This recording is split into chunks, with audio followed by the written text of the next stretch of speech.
በክርስቶስ ግንድነት ላይ የተተከለን ስለሆነ መብሰል፣ ማደግ፣ ፍሬ ማፍራት ኦፕሽናል አይደለም። መዳን የሆነ ነው። መዳን እየሆነ ያለ ነው። መዳን ደግሞ ምን የሚሆን ነው? የሚሆን ድናችኋል ይላል። ደግሞ የተዘጋጀላችሁ መዳን አለ። አሁን የቀመስነው ጸጋ ቅምሻ ነው። ሙሉ ምግቡ የሚመጣ ነው። ርስታችንን ሰጥቶናል። የርስታችን መያዣ አሁን ተሰጥቶናል።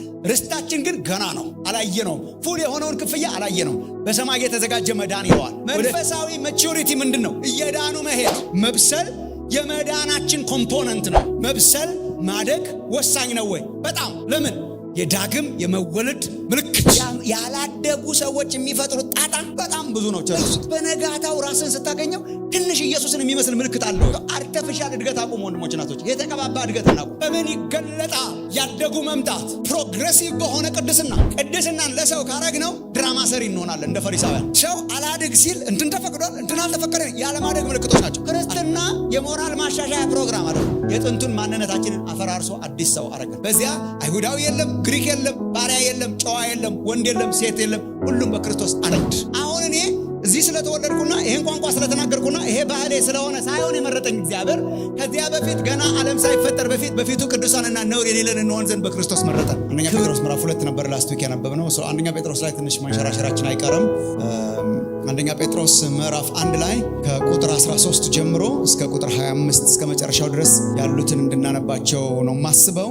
አንድ ነገር ልብ ማለት ያለባችሁ የአንደኛ ጴጥሮስ መልእክት የተጻፈው ስለክ እንደ የመዳናቸው እንደ ማስተር ፕላን ነው። መዳንን በጣም ፍንትው አድርጎ የሚገልጥ አንዱ የመጽሐፍ ቅዱስ ክፍል አንደኛ ጴጥሮስ ነው። በመዳናቸው እንዲያድጉ፣ መዳናቸውን አፕሪሼት እንዲያደርጉ፣ መዳናቸውን እንዲያውቁ ስለሆነ ዓላማው ደግሞ እንዲጸኑ፣ በስደትና በመከራ ውስጥ የነበሩ ስለነበሩ እንዲጸኑ፣ ይሄ ነው መዳናችን እግዚአብሔር የሰራው በክርስቶስ ይሄ ነው ብሎ የሚያስረግጥ መጽሐፍ ስለሆነ ነው እሱ ላይ በጣም የምናተኩረው። ምክንያቱም ሀሳባችን የተነሳንበት በመዳናችን እንድናድግ እንድንበስል ስለ መንፈሳዊ ብስለት ስለሆነ በጣም ዲፕ የሆኑ ነገሮች አሉትና ለሱ ነው አንደኛ ጴጥሮስ ላይ ቶሎ መለሰው። አንደኛ ጴጥሮስ ምዕራፍ 1 ከቁጥር 13 ጀምሮ እስከ መጨረሻው ከቁጥር 25 ድረስ ያለውን አነባለሁ። ስለዚህ ብሎ ነው የሚጀምረው። ስለዚህ አስደናቂ እንደሆነ መዳናቸው ከገለጸላቸው በኋላ ነው። ስለዚህ የልቡናችሁን ወገብ ታጥቃችሁ በመጠን ኖራችሁ ኢየሱስ ክርስቶስ ሲገለጥ የምታገኙትን ጸጋ ፈጽማችሁ ተስፋ አድርጉ። እንደሚታዘዙ ልጆች ባለማወቃችሁ አስቀድሞ የኖራችሁበትን ምኞት አትከተሉ። ዳሩ ግን እኔ ቅዱስ ነኝና ቅዱሳን ሁኑ ተብሎ እንደተጻፈ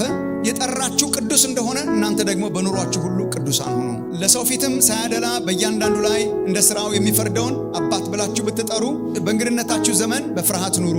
ከአባቶቻችሁ ከወረሳችሁት ከከንቱ ኑሯችሁ በሚያልፍ ነገር በብር ወይም በወርቅ ሳይሆን ነውርና እድፍ እንደሌለው እንደ በግ ደም በክቡር የክርስቶስ ደም እንደተዋጃችሁ ታውቃላችሁ። ዓለም ሳይፈጠር እንኳ አስቀድሞ ታወቀ። ነገር ግን እምነታችሁና ተስፋችሁ በእግዚአብሔር ይሆን ዘንድ ከሙታን ባስነሳው ክብርንም በሰጠው በእግዚአብሔር በእርሱ ስለምታምኑ ስለ እናንተ በዘመኑ መጨረሻ ተገለጠ። 22 ለእውነት እየታዘዛችሁ ግብዝነት ለሌለበት ለወንድማማች መጓደድ ነፍሳችሁን አንጽታችሁ እርስ በርሳችሁ ከልባችሁ አጥብቃችሁ ተዋደዱ። ዳግመኛ የተወለዳችሁት ከሚጠፋ ዘር አይደለም፣ በሕያውና ለዘላለም በሚኖር በእግዚአብሔር ቃል ከማይጠፋ ዘር ነው እንጂ። ሥጋ ሁሉ እንደ ሳር ክብሩም ሁሉ እንደ ሳር አበባ ነውና ሳሩ ይጠወልጋል፣ አበባውም ይረግፋል፣ የጌታ ቃል ግን ለዘላለም ይኖራል። በወንጌልም የተሰበከላችሁ ቃል ይህ ነው። በእግዚአብሔር ቤት ማደግን እንደ ምርጫ አድርጎ መውሰድ በጣም አደገኛ ነው። በመንፈሳዊ ሕይወት ውስጥ ወገኖቼ በቃኝ የሚል አይነት ሕይወት ውስጥ እንዳትገቡ እግዚአብሔር ይርዳችሁ። ሎክ የተወለደ ሰው ማደግ አለበት። ኦፕሽናል አይደለም። እግዚአብሔር ቤት ውስጥ ተወልጃለሁ፣ ቤተክርስቲያን መጥቻለሁ። እድገት እንደ ተጨማሪ እንደ ዲዘርት አይደለም መታየት ያለበት። ማደግና መብሰል ጩጬ ሆኖ መኖር ጤና ቢስ እንደሆነ ሁሉ በስጋ በመንፈስም ጩጬ ሆኖ መኖር ጤና ቢስ ነው። አንድ ነገር ሮንግ ነው ማለት ነው። ይሄ አይ ቲንክ በጣም በኢቫንጀሊካል አካባቢ ያለው እንትን ጌታን ተቀብያለሁ፣ ካርድ ሞልቻለሁ፣ ክርስቶስን ተቀብያለሁ፣ የዘላለም ሕይወት አግኝቻለሁ፣ ሰማይ ቤት ገብቻለሁ። ከዛ በኋላ ነው ያደግክ ክርስቲያን መሆን ትችላለህ፣ ያላደግክ ክርስቲያን መሆን ትችላለህ፣ በጣም ከሚያካብዱት መካከል መሆን ትችላለህ፣ ሳታካብድ መኖር ትችላለህ። እንደዛ አይነት ነገር የለም። እንደዛ አላስፈረመንም። መጀመሪያ ኮንትራት አይደለም ሕይወት ነው የሰጠን። ኮንትራት በስምምነት አንዳንድ ነገር ትቀንሳለህ። ኮንትራት ሲሆን ጀምረን ቀንሰን ነው የምንገባው። እግዚአብሔር ከኛ ጋር ኮንትራት አይደለም የሚገባው። ኮንትራት ማለት ይሄ ይቀነስልኝ፣ ይሄ ይቀነስልኝ፣ ይሄ ይቀነስልኝ፣ ይሄን ጨምራለሁ፣ ይሄ ደስ ይለኛል፣ ይሄን ጀምራለሁ፣ ይሄን እወደዋለሁ፣ ይሄን ጠራዋለሁ፣ ይሄኛውን እሳተፋለሁ፣ ያኛውን አልሳተፍም በሚል ኮንትራት አይደለም የጠራ። እግዚአብሔር የሰጠን ሕይወት ይባላል። ጌታ ኢየሱስ ራሱ ሲናገር እኔ ሕይወት እንዲሆንላቸው ደግሞስ እንዲበዛላቸው። እግዚአብሔር ምን ሰጠን? በክርስቶስ ኢየሱስ ሕይወት ሰጠን። ሕይወት ያለው ነገር ሁሉ ስለሚያድግ ልጆች ወልደን ቢያድግም ባያድግም እንደምንለው በእግዚአብሔር ቤት ተወልደን ባድግም ባላድግም እንደዚህ አይነት ሕይወት የለም። አምሶሪ በቃ እኛ እግዚአብሔርን ወክለን አይደል የምንነግራችሁ። እግዚአብሔር እንደዚህ አይነት ሕይወት አያውቅም። የወለደን ሊያሳድገን ነው። የወለደን ሊያበስለን ነው። እንድንበስል መቹር እንድናረግ ነው እግዚአብሔር የጠራን። ይሄ ነው ለማየት የመዳናችን ኮምፖነንት አድርጎ ማየት በጣም ጥሩ። የመዳናችን ፓርት እሱ ነው። ዳግመኛ ስለተወለድን ዳግመኛ የተወለዱ ሁሉ በእግዚአብሔር ቤት ይበስላሉ፣ ያድጋሉ። የበሰሉ ሰዎች እግዚአብሔር ያድርጋችሁ። ይሄ መገረሚያ እንዳትሆኑ ማለት ነው። የዕብራውያን መልእክት ጸሐፊ እንደተገረመው ከጊዜው የተነሳ ብሎ እንደተገረመው እንዴ አንዳንዶቻችን ጊዜ እኮ በጣም እየሄደ ነው። የኔ ያስደነግጠኛል። ጌታን ከተቀበልኩበት ጊዜ አንስቶ ያለው ዘመን ያስደነግጠኛል። ያን ጎልማሳ ሰው እየድኔ እኮ ነው በስጋ የተወለደ ራሱ ካለንበት ከመርገጥ ህይወት መውጣት አለብን። መገረሚያ እንዳንሆን ከጊዜው የተነሳ አስተማሪዎች ልትሆኑ ሲገባችሁ የሚያስፈልጋችሁ ወተት ነው። እንደ ቆሮንቶሳውያን መገረሚያ እንዳንሆን ላስት ዊክ እንዳነሳናችሁ ቆሮንቶሳውያን መገረሚያው ነበሩ የጳውሎስ። መጀመሪያም ጌታ ኢየሱስን ሲሰብክላቸው ወተት ነው የጋታቸው። ከብዙ ጊዜ በኋላ ሲሰማም ወተት ነው የሚያስፈልጋቸው። እድገት በጣም ግድ ነው፣ ኦፕሽናል አይደለም። ይሄ እንደ ሜኑ መርጠን ጌታን እቀበላለሁ፣ ጀስቲፋይድ እሆናለሁ፣ እጸድቃለሁ፣ ግን የእድገት ነገር አይመለከተኝም ሊሆን አይችልም። ስለ ኮምፖነንት ብድግ ነው የምናደርገው። ብዙ አላደክማችሁም ዛሬም ብዙ በመደጋገም ግን መደጋገም ያለብኝ እንደጋግማለሁ። ነገር በመደጋገም ይገባል ብዬ አምናለሁ። እድገት ስንል ይሄ ዝም ብሎ ጥራዝ ነጠቅ የሆነ ነገር ማሰብ የለብንም። እድገት ማለት ኢየሱስን እየመሰሉ መኖር ማለት። መለኪያችን ኢየሱስ በክርስቶስ ኢየሱስ እግዚአብሔርን እየመሰሉ ሊኖሩ የሚወዱ ነን እኛ። መለኪያችን ኢየሱስ። ሁለተኛ ቆሮንቶስ ምዕራፍ 3 ቁጥር 16 ላስቲክ ያነሳል። ያን መልክ እንመስል ዘንድ ኢየሱስን እንመስል ዘንድ ከክብር ወደ ምን ወደ ክብር እንለወጣለን። እንደ መስታወት መጨረሻ ላይ የእሱን ክብር ሪፍሌክት እንድናደርግ ኢየሱስን እንድንመስል። ምን ማለት ነው? መንፈሳዊ እድገት ማለት ሞር ኢየሱስን እየመሰሉ መምጣት፣ ክርስቶስን እየመሰሉ መምጣት፣ ከክብር ወደ ክብር መለወጥ። እሱ ነው መንፈሳዊ እድገት። ይህንንም ለማየት ሞክረን አስፈላጊነቱን ነው ላስቱ ያየን። ሜጀር ነው፣ ዋና ነው። በእግዚአብሔር ቤት ውስጥ የተተከሉ ሁሉ ሊያድጉ ይገባል። በወንዝ ዳር እንደተተከለች ዛፍ ነን እኛ። እኔ እውነተኛ የወይን ግንድ እኔ ነኝ ብሏል ጌታ ኢየሱስ። እውነተኛ የወይን ግንድ እኔ ነኝ፣ ገበሬው አባቴ ነው። እናንተ ምኖች ናችሁ? ቅርንጫፍ ናችሁ። የተተከልነው በኢየሱስ ላይ ነው። ይህ ነው በክርስቶስ ግንድነት ላይ የተተከልን ስለሆነ መብሰል፣ ማደግ፣ ፍሬ ማፍራት ኦፕሽናል አይደለም። አንድ ሁለት ነገሮችን ሃይላይት ላድርግላችሁ። ላስቱ ካነሳ ነው ውስጥ መንፈሳዊ ብስለት አስፈላጊ ነው። ለምን ያለን እንደሆነ የህይወት ምልክት ነው። አንዱ የህያውነት ምልክት ነው። ማደግ የህያውነት ምልክት ነው። ህያው የሆነ ነገር በሙሉ ያድጋል። የመዳን ሮድማፕ ነው። ህይወት ነው የሰጠን እግዚአብሔር። የህያውነት ምልክት ማደግ ነው። በእግዚአብሔር ቤት ውስጥ ተተክዬ ህይወት ማግኘቴን በምን አውቃለሁ? ለውጥ አለ። ለውጥ የሌለው ሰው ህይወት ማግኘቱን ቸክ ማድረግ አለበት። መፈተሽ እኮ በጣም ጥሩ ነው። ይህን በጣም የዘመኑ አስተማሪዎች አይፈልጉትም፣ ግን ምንም ማድረግ አልችልም። በሃይማኖት ብትኖሩ ራሳችሁን መርምሩ ይላል ቅዱስ ጳውሎስ። ምን ማለት ነው? ቼክ በእምነት ውስጥ መኖራችሁን ቸክ አድርጉ እኮ ነው። እምነት ውስጥ መሆናችሁን፣ ሃይማኖት ውስጥ መሆናችሁን፣ በሃይማኖት እየኖራችሁ መሆናችሁን ቸክ አድርጉ። በምንድነው ቸክ የማደርገው? ህይወት ያለው ነገር ያድጋላ፣ ይለወጣላ። ዘመን ከመቁጠር ወጥተን የምናድግበት ዘመን እግዚአብሔር ያርግልን። ግድ ነው። አንደኛ ጴጥሮስ ላይ ላሳያችሁ ይህንን ሮድማፕ። በጣም እንደ ማስተር ፕላን ነው ጴጥሮስ የሚያስቀምጠው። አንደኛ ጴጥሮስ ላይ መዳናችንን ከዚህ በፊት ያለፈውን ገጽታ ይጽፋል። ይኸው መዳን የሆነ ነው፣ መዳን እየሆነ ያለ ነው፣ መዳን የሚሆን ነው። ይህን እንዳትረሱ ወንድሞች ናቶች።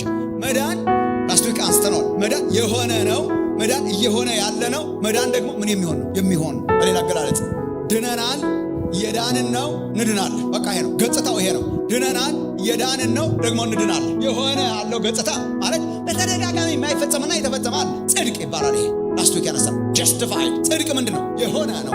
ለምሳሌ ሰው እየጸደቀ አይደለም የሚሄደው፣ ጸድቋል። ኦልሬዲ የህግ ቃል ነው፣ ነፃ ወጥቷል፣ ተለቋል ማለት ነው። ይሄ ዳግመኛ ተወልደናል። ኦልሬዲ ቦርን አጌን፣ በቃ አንዴ በእግዚአብሔር ቤት ውስጥ ተወልደናል። እሱን ኤምፋሳይዝ የሚያደርጉ ነገሮች ልንገራችሁ። ለምሳሌ ምዕራፍ 1 አንደኛ ጴጥሮስ ምዕራፍ 1 ቁጥር 5 ኢየሱስ ክርስቶስ ከሙታን በመነሳቱ ተመልከቱ።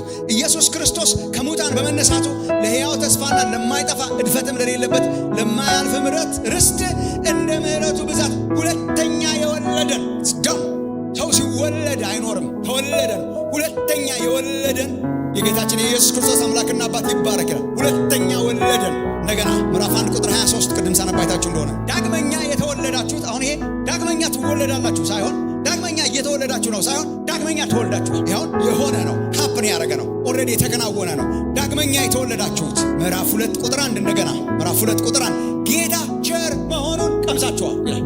ጌታ ቸር መሆኑን ቀምሳችኋል፣ አይተናል። ምሕረቱን፣ ቸርነቱን፣ ዳግም መውለዱን፣ ኃይሉን፣ የዳግም ልደትን አንድ ክርስቲያን አይቷል። ይሄ የሆነ ነው። መዳን ደግሞ የሚሆን ነገር አለው፣ ወደፊት የሚሆን አለ፣ ፊውቸር አለ። አሁን የጀመርነው የቀመስነው፣ ለዚህ ነው ቀምሳችኋል እኮ። ይሄ አሁን የሚቀመስ አለ፣ ወጥ ከተቀመሰ በኋላ ስለሚቀርብልን አሁን አናቆምኛ ብሎ ግን ልጅ ሆነን እናቶቻችን ሲሰሩ፣ ይሄ እኮ ማለት የዋናው ቅምሻ ማለት ነው። ዋናው ገና ነው፣ ግን ኢንግሪዲየንቱን ቀምሰነዋል። ቸርነቱን ቀምሳችኋል ማለት ይሄ ነው። ፉል ከፈለግን መጽናት አለብን፣ ግን ቀምሰነዋል ኦልሬዲ። ሰርፕራይዝ የለውም እኮ ያለን ሰላምን ነው የሚሰጠን፣ ያለንን ደስታ ነው የሚሰጠን፣ በህይወታችን የተጀመረው ነው የሚሰጠን። ግን በጣም ትልቅ ነው፣ በጣም ፉል ነው፣ በጣም ሊገለጽ የማይችል ነው። ግን የቀመስነውን ነው የሚያደርገን። ይሄ ብዙ ጊዜ እዚህም ተናግሬያለሁ። ገሃነምም ገነትም ሰርፕራይዝ ናቸው ብዬ አላምንም። እኔ ኦልሬዲ የጀመሩ ናቸው ብዬ ነው የማምነው። የቀመስነውና የምንጨርሰው ማለት ነው። አሁን ገሃነም አለ ዝም ብለህ ስታይ አንዳንድ ሰው ህይወት ኧረ በስመ አብ የምትገስጸው ነው፣ በጣም የምትገስጸው አለ። እዚሁ ሰላም የለውም፣ ደስታ የለውም፣ እርካታ የለውም።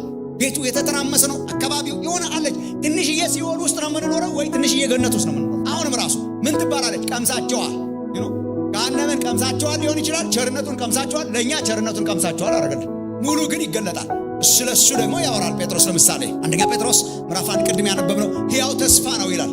የማያልፍ ርስት ነው ይላል። ወደፊት ሕያው ርስት ተጠብቆላችኋል። ቁጥር 5 ወደ ታች ወረድ ስትሉ ይባረክ ካለ በኋላ ይሄም ርስት አይዶን አግኝታችሁት ነው። ይሄ በጣም ቬሪ ኢንትረስቲንግ ፓሴጅ ነው። ይሄም ርስት በመጨረሻው ዘመን ይገለጥን ለተዘጋጀ መዳን። ድናችኋል አላለንም ወይ?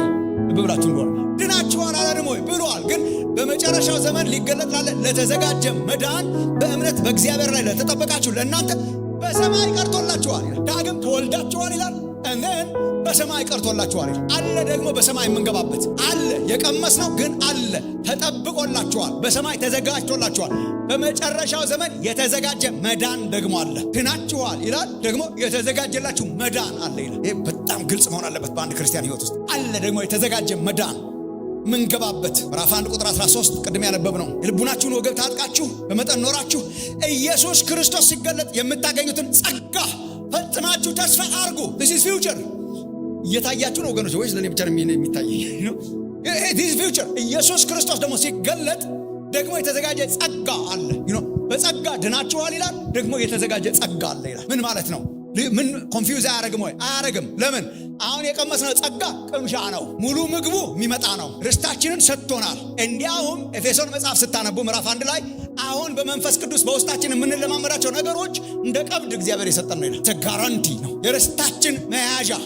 ርስት ተቀብለናል፣ ግን የርስታችንን መያዣ ተቀበልን። መያዣ ምንድን ነው? አክቹዋሊ የርስታችን መያዣ የሚለው እኮ እንትን ተብሎ ሊተረጎም ይችላል። የእውነት እንደው ምናልባት ልባላል ነው ይሆናል እንጂ የርስታችን ቀብድ ነው። ሊትራሊ ቃሉ እንደዛ ነው። የቀብድ ቃል ነው፣ የንግድ ቃል። ቀብድ ምንድን ነው? ቀብድ የዋናው ቅምሻ ማለት ነው። አይመስላችሁም ወይ? እንደዛ እኮ ነው ቀብድ። ስንት ብር ነው የሚሸጠው? 20 ሚሊዮን። መግዛትን በምን ታረጋግጣለህ? በቃ 5ቱን በቃ ገዝቶታል። ጋራንትድ። ይሄ አይደለም ክፍያው፣ የዋናው ቅምሻ ነው ይሄ። የርስታችን መያዣ አሁን ተሰጥቶናል። ርስታችን ግን ገና ነው፣ አላየነውም። ፉል የሆነውን ክፍያ አላየነውም። በሰማይ የተዘጋጀ መዳን ይለዋል። ወደፊት የሚገለጥ መዳን ይለዋል። ኢየሱስ ክርስቶስ ሲገለጥ የሚመጣ ጸጋ ይለዋል። ይሄ የወደፊት ጸጋ ነው።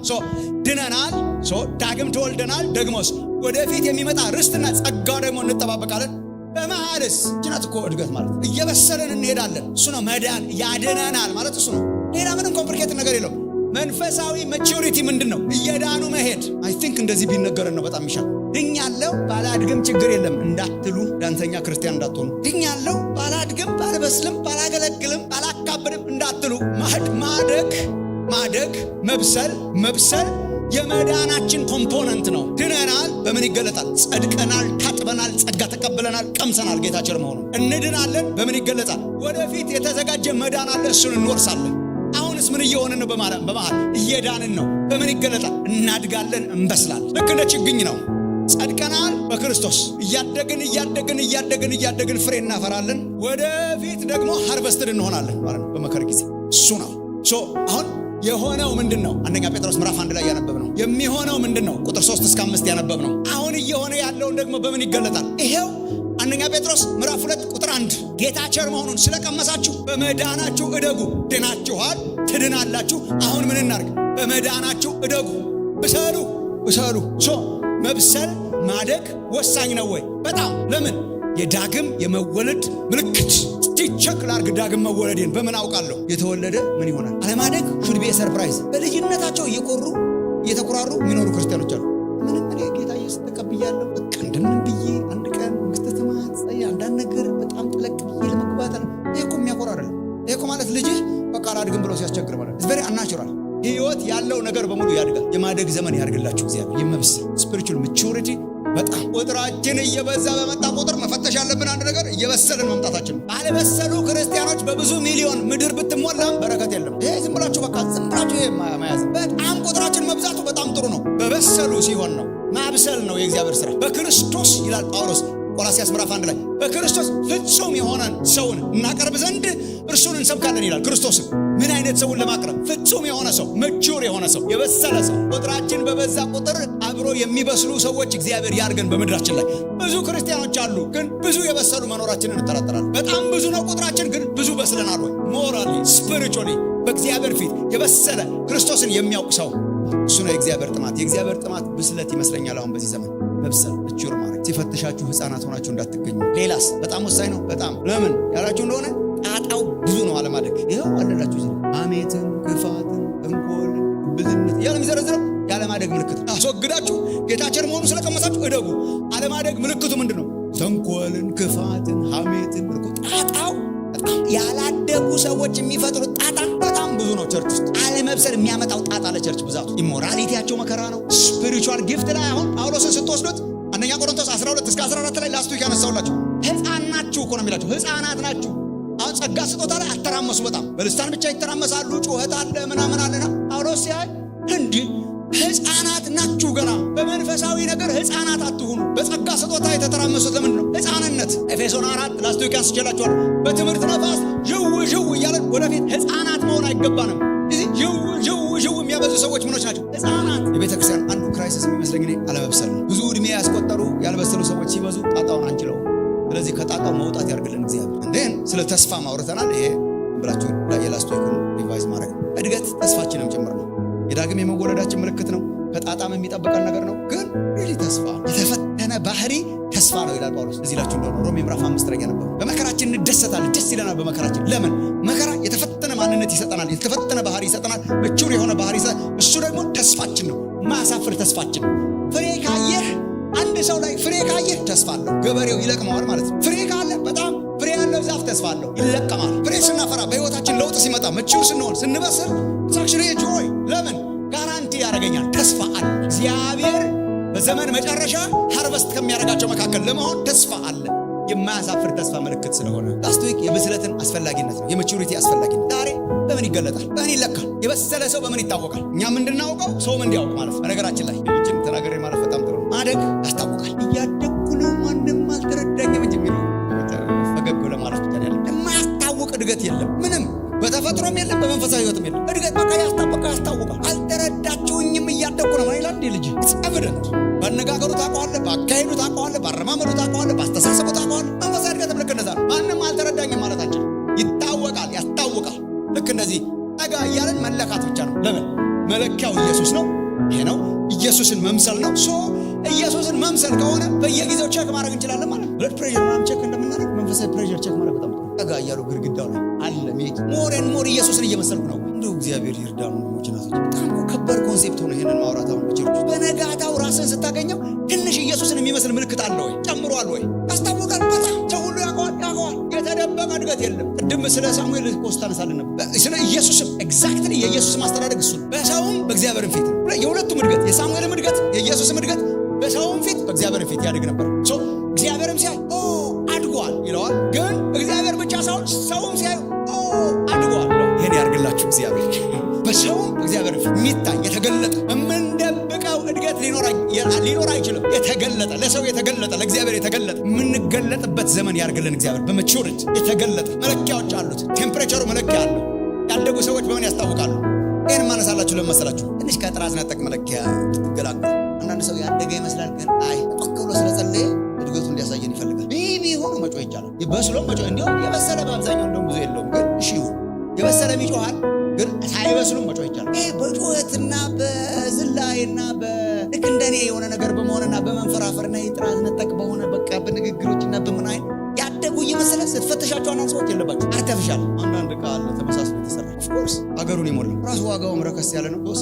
ሰብስበን ቤታችን አሁን መጣያ አጠና እንደ ድሮ እንደ ኦሪጂናሌው አይደለም፣ እንደ ጣሊያኑ ነገር በቃል ተመሳስሎ የተሰራው ስታየው ኤግዛክትሊ ይመስላል፣ ግን ጥራዝ ነጠቅ ኮንቴንቱ ባዶ ነው፣ የለው የአደባባይ ነው። መዶሻ ገዛው ብለህ ትመጣለህ፣ ገና ስትመታው ምስማሩ ሳይገባ እሱ ተሰብሯል።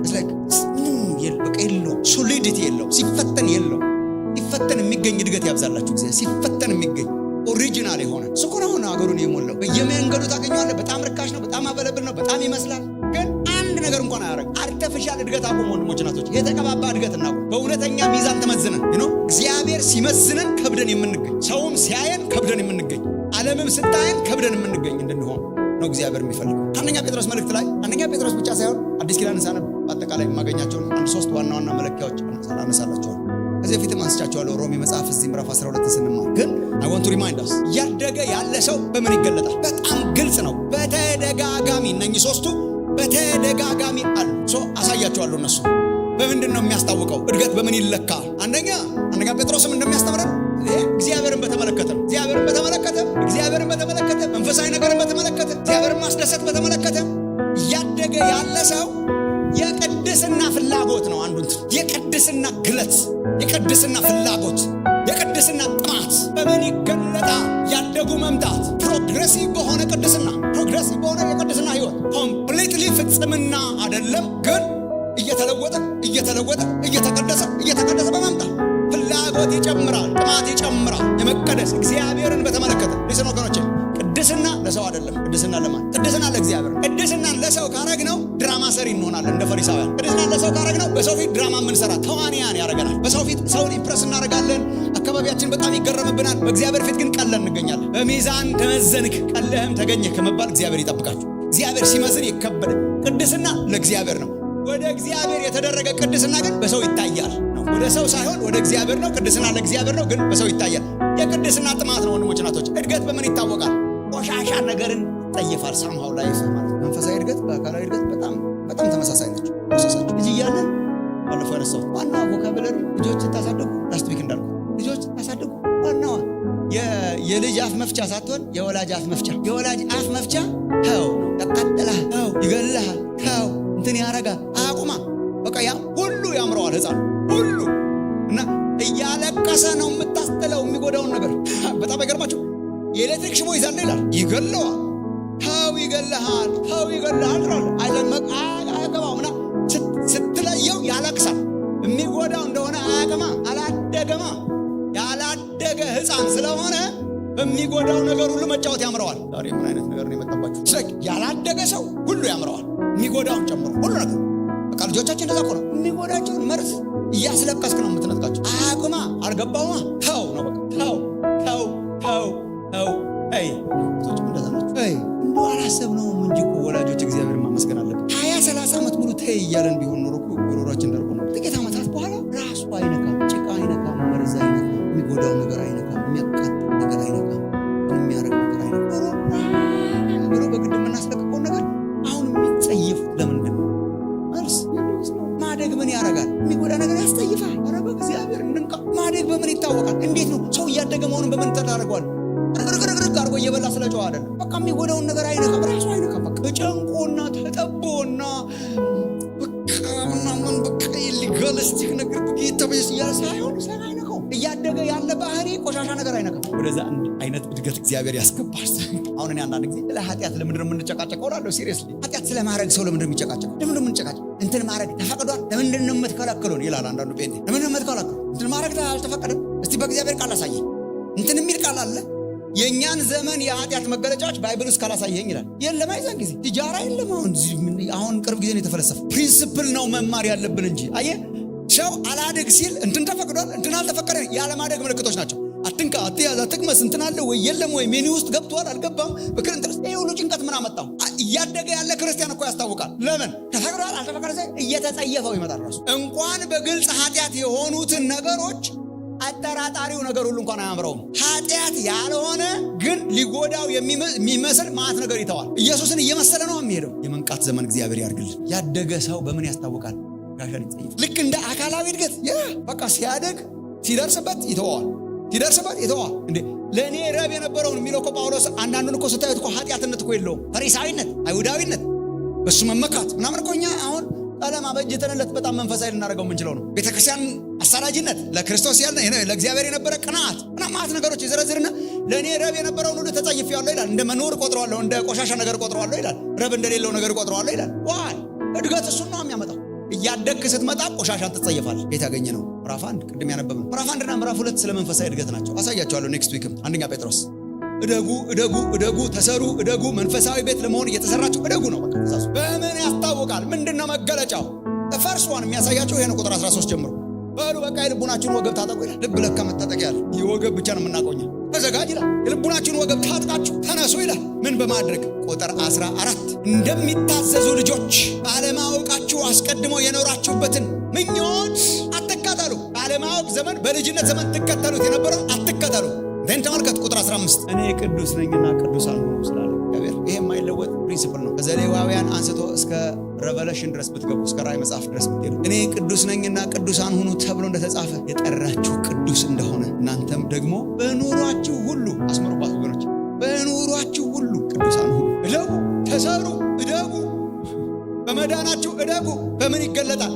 እኔ ቅዱስ ነኝና ቅዱሳን ሁኑ ስላላችሁ እግዚአብሔር በኑሯችሁ ሁሉ ቅዱሳን ሁኑ። መገለጫው ምንድነው? የቅድስና ህይወት። እግዚአብሔርን ፍሩ፣ መዳናችሁን በፍርሃት ያዙ። በዛ ዝርዝሩን ቅድም ያነበብኩት ከከንቱ ኑሯችሁ የተለያችሁት ዝም ብሎ በብርና በወርቅና በርካሽ ነገር ሳይሆን በከበረ የክርስቶስ ደም ነው። በውድ ዋጋ ነው እግዚአብሔር የገዛችሁ። ስለሆነ ተቀደሱ። ማደግ በምን ይገለጣል? አጸያፊ ነገሮችን በመጸየፍ። በአካል ስናድግ የሚያስጸይፉ ነገሮችን እንደተጸየፍን፣ አደገኛ ነገሮችን እንደተጸየፍን ወገኖቼ ብላችሁ ስሙኝ። ማደግ ማለት እግዚአብሔርን መዳፈር አይደለም። አንዳንድ ክርስቲያኖች ያጋጥማቸው ያደጉ የሚመስላቸው በእግዚአብሔር ጆብ ሲሰሩ፣ ድሮ የሚያስደነግጣቸው ነገር ሳያስደነግጣቸው ሲቀር፣ ድሮ እየፈሩ ይሸሹት የነበሩትን ነገሮች አሁን መለማመድ ሲጀምሩ፣ የእግዚአብሔር ነገር ሲቀልባችሁ ማደግ አይደለም። ያደጉ የእግዚአብሔር ነገር ይከብድባቸዋል። እግዚአብሔርን መዳፈር እድገት አለ። እግዚአብሔርን መልመድ እድገት አለ። እግዚአብሔርን መናቅ እድገት አለ። ቅድስናን ቸል ማለት እድገት አለ። በኃጢአት መጫወት እድገት አለ። ያደገ ሰው ኦፖዚት ነው። ያደገ ሰው ተቃራኒው ነው። ምን ያደርጋል? እግዚአብሔር የሚጠላቸውን ነገሮች ይጠላል። አንደኛ ጴጥሮስ ምዕራፍ 2 ቁጥር 11 እስከ 12 እድገት በምን ይገለጣል?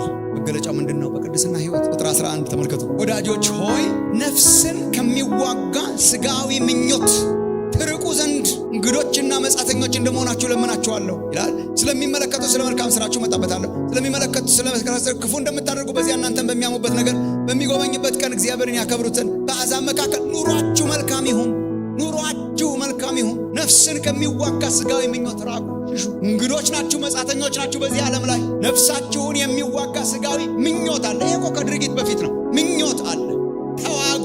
የሚያድግ ሰው በምን ያስታውቃል? ይዋጋል። ከምኞቱ ጋር ይዋጋል። ከክፉ ስጋው ጋር ይዋጋል። ከክፉ ስራ ጋር ይዋጋል። ኃጢአትን እንጆይ እያደረጉ ማደግ የለም። እግዚአብሔርን እየተዳፈሩ ማደግ የለም። የበሰሉ ከኃጢአት ጋር ይታገላል። ስናይመላለስ ማቹሪቲ የሚገለጠው በቅድስና። በዚህ ዘመን ራሳችን በጣም መፈተሻለን። ዓለም የተለየ ኑሮ ከቤተክርስቲያን ውስጥ ሲጠፋ ኮስችን ማድረግ ያለብን ምን ያህል እያደግን ነው? ሚስአንደርስታንድ አታርጉኝ ወገኖች። የበሰለ ክርስቲያን ኮምፕሊትሊ ከኃጢአት ጸድቶ ጽሁና ነገር ይሆናል እያልኳቸው አለ። በዚህ የሚከራከሩ ሰዎች አሉ። በቃ ፍጹም ከኃጢአት በአካባቢ ምንም የሌለን እሱን አይደለም፣ ግን ቢያንስ ካሬጅ አለው። ቢያንስ የመታገል ተዋጊ መንፈስ በውስጧል። ደስ እያለው አይጠጣውም። ደስ እያለው ውሸትን አይጠጣም። ደስ እያለው ርኩሰትን አይጠጣም። ደስ እያለው ዝሙትን አይጠጣም። ደስ እያለው እግዚአብሔር የማይከብርበት ነገር አይጠጣም። እግዚአብሔርን የማይመቸው ነገር አይመቸውም። ያረገው እንኳን አይመቸውም። አሁን እኮ ይሄ ነው የጠፋው ቸርች ውስጥ። ቢያንስ ሳይመቸን ብናደርገው እኮ በጣም ምንም አይደለም። ልጆቻችንን እኮ ሲወድቁ ያነሳናቸው ስለሚጮሁ ነው። አይመቻቸውም። መውደቅና ጭቃው አይመቻቸውም። እድገት በምን ይለካል? ቅድስና ህይወት። ኃጢአትን እንደ ውሃ እየጠጡ እድግ ያለው እናንተ አላወቃችሁም እንጂ ይሄ አጉል ፉከራ። እግዚአብሔር በንጽህና የምንገለጥበት ዘመን ያድርግልን። ሌላስ የሚያድግ ሰው በምን ይታወቃል? በምንድን ነው የሚለካው? በቅድስና መጠን፣ ኃጢአት መጸየፍ፣ ቅድስና ፍላጎትና ግለትና ፓሽን። ሁለተኛ ግን ምንም በቃ አይቀሩም። እነኚህ ሁልጊዜ በአዲስ ኪዳን አብረው ነው የሚጻፉት። በአብዛኛው ቅድስና ለእግዚአብሔር አለው፣ ፍቅር ለሰው አለው። እያደገ ያለ ሰው ፍቅር ለሰው፣ የወንድማማች መዋደድ፣ ንጽህና እግዚአብሔርን በተመለከተ በንጽህና መመላለስ እግዚአብሔርን በተመለከተ እግዚአብሔር የሚጸየፋቸውን መጸየፍ እግዚአብሔርን በተመለከተ። ከዚያስ ወደ ጎን ደግሞ ስታየው የወንድማማች መዋደድ የታገኘ ነው። ምዕራፍ 1 ላይ ያለላችሁ ቁጥር 22 ጀምሮ ምዕራፍ 2ም አይ ቲንክ ኮኖቴሽን እሱ ነው። ምዕራፍ 1 ቁጥር 22 እስከ 25 ለእውነት እየታዘዛችሁ ከቅድስና ቀጥሎ ነው። ኢሚዲየትሊ ከቅድስና ቀጥሎ ለእውነት እየታዘዛችሁ ግብዝነት ለሌለበት ለወንድማማች መዋደድ ነፍሳችሁን አንጽታችሁ እርስ በርሳችሁ ከልባችሁ አጥብቃችሁ ተዋደዱ። ደግመን እናንብበው። እወዳለሁ፣ እወድሻለሁ፣ እኔ ከማንም ጋር ጥልና ግጭት የለኝም የሚሉ ክርስቲያኖች አሉ። ኔጌቲቭ ቆጠራ የሚቆጥሩ አሉ። ተዋደዱ ሲባል እኔ በሰላም ነው አለመጣላት እኮ አይደለም መዋደድ። አለመጣላት እኮ ይቻላል። እንደዚህ በቃ ሳትነካካ ምንም ሳት እሱ አይደለም። በጣም መነካካት ነው መዋደድ። አጥብቃችሁ አንብበው መልሽ። ለእውነት እየታዘዛችሁ ግብዝነት ለሌለበት። ግብዝነት የሌለበት ማለት ድራማ ምናምን የሌለበት ማለት ነው። ግብዝነት ለሌለበት ለወንድማማች መዋደድ ነፍሳችሁን አንጽታችሁ እርስ በርሳችሁ ከልባችሁ አጥብቃችሁ ተዋደዱ። እርስ በርሳችሁ አጥብቃችሁ ተዋደዱ። ዋይ ዳግመኛ ተወልዳችኋል።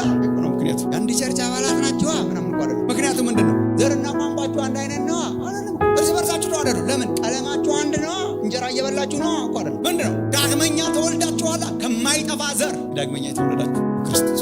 ዳግም ልደት እኮ በጣም አስገራሚ ሚስጥር ነው። እኔ ልጅ የጠየቀችኝ ሰሞኑን 8 ዓመት ልጅ ናት። እሺ ይላል ግን ቅመምናት በጣም ታወራለች። ከሷ ጋር ሳወራ በጣም ደስ ይለኛል። የጥምቀት ትምህርት ካልተማርኩ ነው ብላ አስቸገረች። ነበር ከስያ ስናቆየው የሚቀጥለው ዙር እያለ ስናቆየው እኔ መቼ ነው የመጀመሪያ ምዕራፍ ለመማር ሄደች ማለት ነው። መለስ ካርጊያት እንመለስ እንዴት ነው ገባሽ? በጣም አልገባኝ ማለት ስለምንድን ነው ያወራሽ? እንግሊዝኛ አልባላችሁ እንግሊዝኛ ስራ ቢቦርም አጌን ወከል ሰምበሪ ቢቦርም አጌን እኛም መጠየቅ አለብን። እሷ ያዩ በግልጽ አጌን ስለማስረዳት መከራ መብላት ነበር። መጀመሪያ ስትወለጅ እንደዚህ ደግሞ አጌን ደግሞ መወለድ ያስፈልጋል። አዲስ ሆኖ ያልኩ ሲሰብካት ለራሴ ረስተ ነው ይሆናል። ብዙዎቻችን በጣም በቸርች ስለታቀፍን ኦልሬዲ አጌን ሚስትሪ እኮ ለመግለጽም ከባድ ነው። አንደርስታንድ አድርጎ መኖርም ከባድ ነው። ዳግም ልደት ምንድን ነው? ዳግመኛ የተወለዳችሁ ስለሚል መሻሻል እኮ አይደለም። ማሙሻን ወስዶ ጠገነው እኮ አይደለም። ጥገና እኮ አይደለም ያካሄደው እግዚአብሔር። እንዲህ በጥገናማ የዘላለም ሕይወት አይገኝም። ብዙ ሰው ይሞክራል። እንትኔንም እየጠገንኩ ነው፣ እንትንም ለማቆም እየሞከርኩ ነው። ምን አይደል? የጥገና ነው። እግዚአብሔር ጥገና አይደለም የጠገነ። ያኛው ሰው የሚጠገና አይነት አይደለም። ያ ከአዳም ከሔዋን የተወለደው ሰውዬ ተጠግኖ አይሻሻልም። ክርስትና የሞራል ማሻሻያ ፕሮግራም አይደለም። እሱ አይደለም ክርስትና። ኢምፕሩቭመንት አይደለም። መስተካከል፣ መሻሻል፣ እየተሻሻልኩ ነው፣ እየተጠገንኩ ነው። እሱ አይደለም። ምንድን ያደረገው? ያኛውን ሰውዬ ወሰደና አዲስ ሰው አድርጎ ሰራው እግዚአብሔር። በአካል የተወለደውን ፊዚካል የተወለደውን ስፒሪቹዋል ወለደውና አዲስ ሰው አድርጎ። ማንም በክርስቶስ ቢሆን አዲስ ፍጥረት እንደገና አዲስ ፍጥረት አደረገ። ስፒሪቹዋል ነው፣ መንፈሳዊ ነው። እንትናም አልገባ ብሎ ነበር። እሱ ነው ላስረዳት የሞከርኩት ለልጅ። በኋላ ገባሽ ስራት ገባት። ልክ ነው አለች። የኒቆዲሞስን ጥያቄ ይወዝ ራይት አለች። ዳግመኛ ልትወለዱ ያስፈልጋችኋል ሲለው ኢየሱስ እንዲህ እንደገና እናቴ ማህፀን ውስጥ ገብቼ ማህፀን ወንድ እንደገና ልወለድ ነው ፊዚካል አካላዊ። አንደኛ አይቻልም፣ ተመልሶ መግባትም አይቻልም። ጊዜ ነግራቸው ይሆናል እዚህ መድረክ ላይ ተመልሰን ብንገባም የነበርንበት ነው። ምንም ሊለውጣች የእናት ሆድ ምንም ሊያደርግ ይችላል። አይቻልም፣ ቢቻልም ምንም አያደርግ። ያው አሁንስ የሚወለዱት ሁሉ እኮ ምንም አይሆን እንዳለ ከና ኃጢአታዊ ማንነታችን ነው የምንወጣው። እግዚአብሔር ምንድን ነው ያደረገው? እንዴት በመንፈስ ነው ያደረገው። እና ስለ ነፋስ አወራው ለኒቆዲሞስ። ስለ ነፋስ አለው። እንዴት ነው ዳግመኛ ልወለድ የምችለው? እንዴት አታውቅም አንተ መምህር ስትሆን አለው። በመምህርነት አይገኝም ይሄ በመለማመድ ነው የሚገኘው። ጌታ ቸር መሆኑን ተመራምራችኋል ሳይሆን ቀምሳችኋል። እግዚአብሔር ያቅምሳችሁ። እሷ ቀምሳችኋል። ምንድን ነው ያደረገው? ስለ ነፋስ አወራው። ሩዋህ በዕብራይስጥ፣ ኑማ በግሪክ፣ መንፈስ በአማርኛ ምንም ያው ስፒሪት ኢን እንግሊሽ ያው ብናገለብጠው ያው ነው። ግን ስለ ነፋስ አወራው። ምን አይነት ነፋስ? ነፋስ አታየውም ማለት አታየውም፣ ግን ስራውን ታውቀዋለህ። ነፋስ ያው እዚህ ጋር መጣ አትለውም። ስለ የሚታይ ነገር የለውም። ስራው ግን ያስታውቃል። ያለፈበት አካባቢ ያስታውቃል። ወይ አቧራውን ያጨሰዋል፣ ወይ ግንዱን ይገነድሰዋል። እና አድርጎት ሲሄድ ነፋሱ በዚህ በኩል አለፈ ምንለው አይተነው ሳይሆን ስራውን አስተውለን። እሷን ነው እኮ እግዚአብሔር ያደረገው በሕይወታችን። ምን አደረገ? ነፋስ መጣ፣ የእግዚአብሔር መንፈስ መጣና በልባችን ውስጥ ገባን። አላየነውም፣ ሰርቶት የሄደውን ግን እናውቀዋለን። በነጋታው ስንነቃ የሆነ ነገር ሆነናል። አዲስ ፍጥረት ሆነናል። አዲስ ማንነት ሰጥቶናል። የቀድሞውን አሳልፎ የቀድሞውን ሽሮ አዲስ ማንነት ሰጥቶን ሲሄድ ግን አይተነዋል። እሷ ምን ትባላለች? ዳግም ልደት በመንፈስ ቅዱስ ትባላለች። ዳግመኛ የወለደን እግዚአብሔር የተባረከ ይሆን። ለዚህ ነው የሚያመልኩት።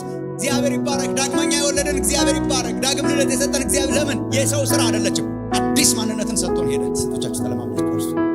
ኔክስት ሞርኒንግ አይ ዋዝ አ ኒው ፐርሰን። ትዕቢተኛውን፣ ኩራተኛውን፣ ያ የሆነ በራሱ የሚመካውን በውዬ ገንድሶት ኔክስት ዴይ somebody else በፈሪሳዊነቱ የሚመካውን፣ እስራኤላዊ በመሆኑ የሚመካውን፣ ከብንያም ወገን ነኝ የሚለውን፣ የሃይማኖት ቅናት የነበረውን፣ ስኮላር ነኝ ብሎ የሚያስበውን ደማስቆ መንገድ ላይ ነፋሱ አገኘው።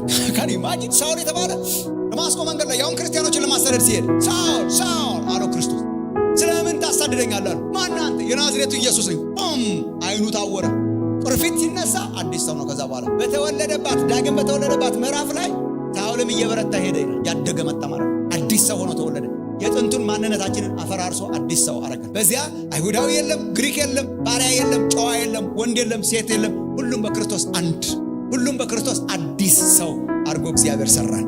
እግዚአብሔር የተመሰገነ ይሁን። ዳግም ልደት ቢቦር ግን ብዙ ሚስጥሮች አሉት። አንዱ ሚስጥር ግን ተወልደን አገኘ ነው እግዚአብሔር ቤት ውስጥ። በቃውን ሌላውን ነገር እነርሳውና ወንድማማች የሚለው ቃል መገለጫችን ሆነ። በስጋ የተወለድነው እንኳን ወንድማማች ሆነናል። ወንድሞችን እኮ ድሮ አላቃቸውም ነበር። እስቲ ዝም ብላችሁ አስቡ። አታውቋቸውም ነበር እኮ። ማላቆ ሰውዬ እኮ ነው። ማላቆ ሰውዬ ተወለደ። ስጋ አገናኘን፣ ዲኤንኤ አገናኘን። አለው ስሜት። ወንድምህንና እህቶችን ስታስብ አለው ስሜት፣ የሆነ ስሜት አለ። ስጋ እኮ የፈጠረው ነው። ዲኤንኤ የፈጠረው እኮ ነው። አለው ስሜት። ሲነኩ የሆነ ነገር ያደርጋል። ልትጣላ ትችላለህ፣ ግን ትወደዋለህ። ልትባከስ ትችላለህ፣ ግን ምስላይ ቁጭ ብለን በየሳምንቱ እኔና አንተ ነገር ግን ውይይት የለውም። ያለ አለች የቀመስናት ነገር አለች ያዋሃዳችን ነገር ስጋ እኮ ነው። እግዚአብሔር እኮ በመንፈስ አዲስ ሰው አድርጎ በመንፈስ ቅዱስ ዳግም ልደት ተወለደ። ይሄ እኮ ከፍ ያለ እኮ ነው። ከስጋ እኮ ከፍ ያለ ነው። ከስጋ የተወለደ ስጋ ነው። ከመንፈስ የተወለደ መንፈስ ነው። ሰው መንፈስ ነው ምን ይሏታል?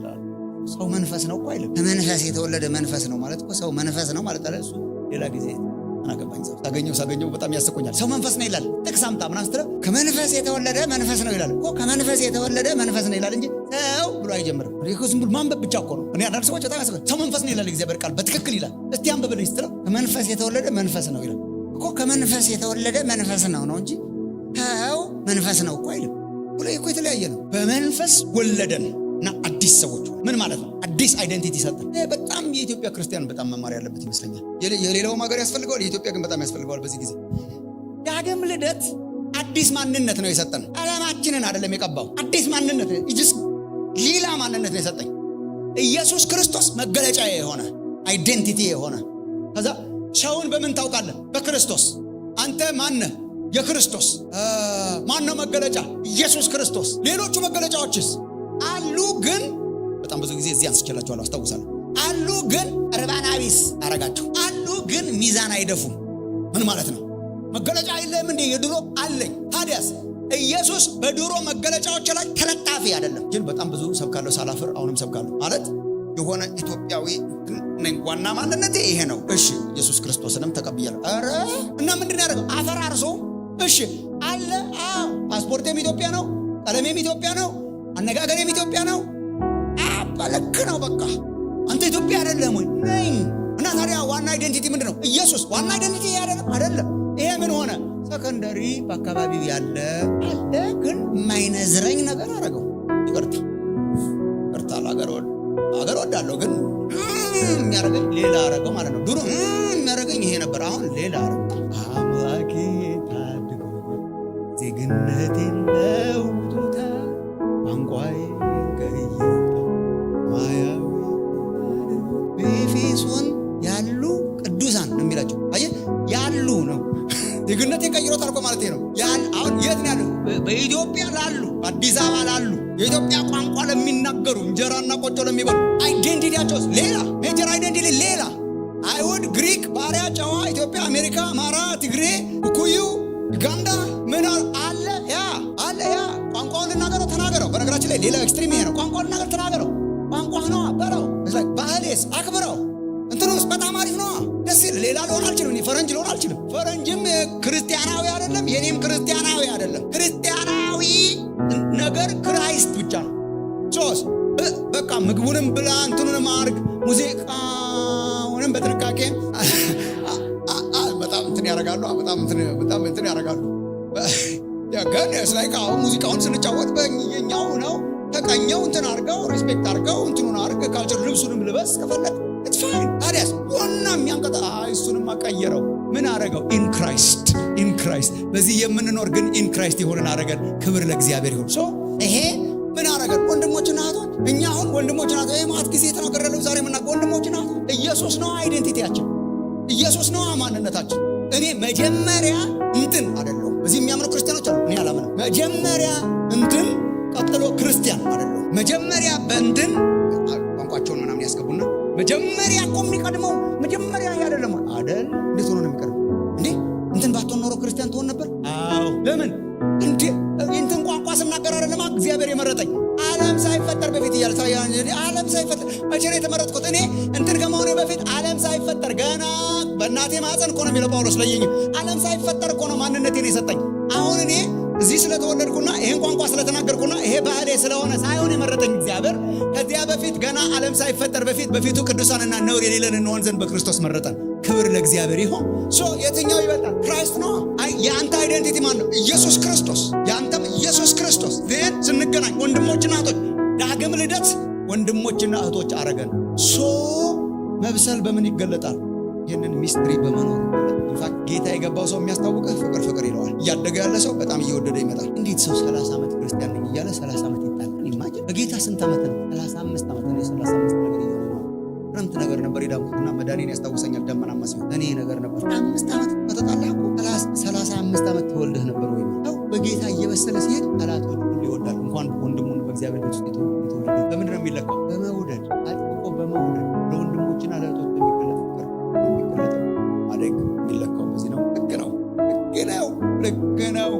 ከስጋ እድገት ጋር ይገናኛል አላልኳችሁም ወይ? ያደገ ሰው እያደገ ሲመጣ ልጅ እየተጸየፈ ይመጣል አላልኳችሁም ወይ? ሌላስ በምን ያስታውቃል? እያደገ ሲመጣ ልጅ እንትን እየተላቀቀ ይመጣል። እኔ የኔ ነው ልጆች አፍ መፍጫ ቋንቋ ነው። የኔ ሴንተር ኦፍ ዘ ወርልድ እነሱ ናቸው። ሌላ ልጅ ስታጫውት ያለቅሳል ማለት በቃ ወሬውም እነሱ እኔ የኔ በኔ ዋና እኔ እያደገ ሲመጣ ሪያላይዝ ዓለም ላይ ያለሁት እኔ ብቻ አይደለም። ሶሻላይዝ ማድረግ ክርስቲያን እየበሰለ ሲመጣ ሪቹሊ ሶሻላይዝ ታቢያለሽ በዳቦ እያለ እየቆጠረ መከራ ይበላል። ያለማደግ ምልክት እኔ እናንተ እስቲ ቆይ ምን ላይ በተቆጠረ እንቁጠር የሚል ይወጣል። አንድ መንፈስ ጠጥተናል እያለ ጮኸ። ያንን አንድ መንፈስ ጠጥተን አንድ ክርስቶስ አምነናል። አንድ አለት ላይ ተተክለን አይሁድ ብንሆን ግሪክ ብንሆን አሕዛብ ብንሆን ባሪያ ብንሆን ጨዋ ብንሆን አንድ መንፈስ በፍቅር የተገለጠ እድገት ያርግላችሁ። ኢትዮጵያ ክርስቲያኖች እኮ ተፈተንን። ቶቻችን ፈተናውን አልፈን እንደሆነ እግዚአብሔር ያውቃል። ፀሐይ ወጣች በግንኙነታችን ላይ አራራ ፀሐይ የአንዳንዱ ስንጥቅጥቁ ወጣ። ወንድሜ ነው በክርስቶስ ሲል የነበረው ሁሉ ግን ማለት አስጀምረ ማደግ በፍቅር ይገለጣል። እግዚአብሔር በቅድስናና በፍቅር የተገለጠ እድገትን እግዚአብሔር ይስጣል። ስንለካ ልክ እንደዚህ መተን ስንጠጋ ኢየሱስ ጋር ስንለካ የቅድስና ሌቨላችን ስንለካ የፍቅር ሌቨላችን የጨመረ የበሰለ የሚመጣበት እግዚአብሔር ያርግ።